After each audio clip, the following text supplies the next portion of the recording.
Hi, my name is Tim, and I'm going to be reading Curious George, My First Bike.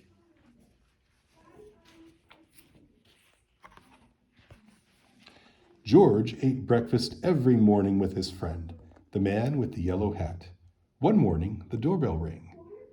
It was the mail carrier with a big box. What was inside?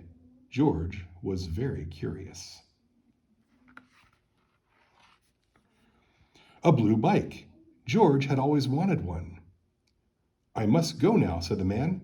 Be careful with your new bike and keep close to the house while I am gone.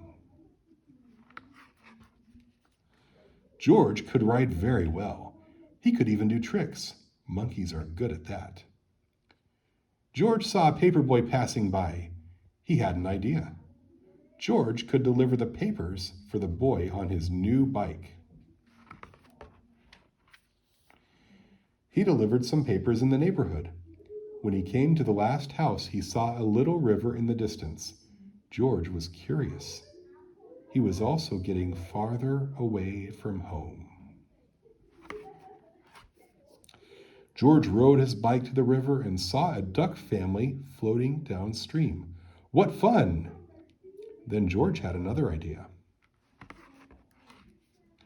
George folded a newspaper page into a boat and placed it in the water. It floated. George made more boats. How many were there? More than he could count. As he watched the boats float down the river, he wasn't looking where he was going, and George crashed. George was not hurt, but one wheel was broken.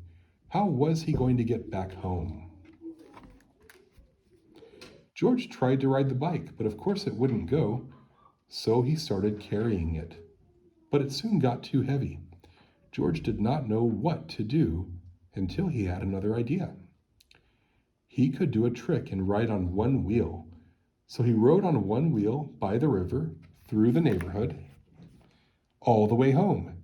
A crowd gathered around to cheer for George and his amazing bike trick. Then he saw his friend, the man with the yellow hat. George, I've been looking for you everywhere, and I'm so happy to have you back home. George was happy too. Thank you for joining with me today on Courage and Friends Reading Corner with Curious George, My First Bike.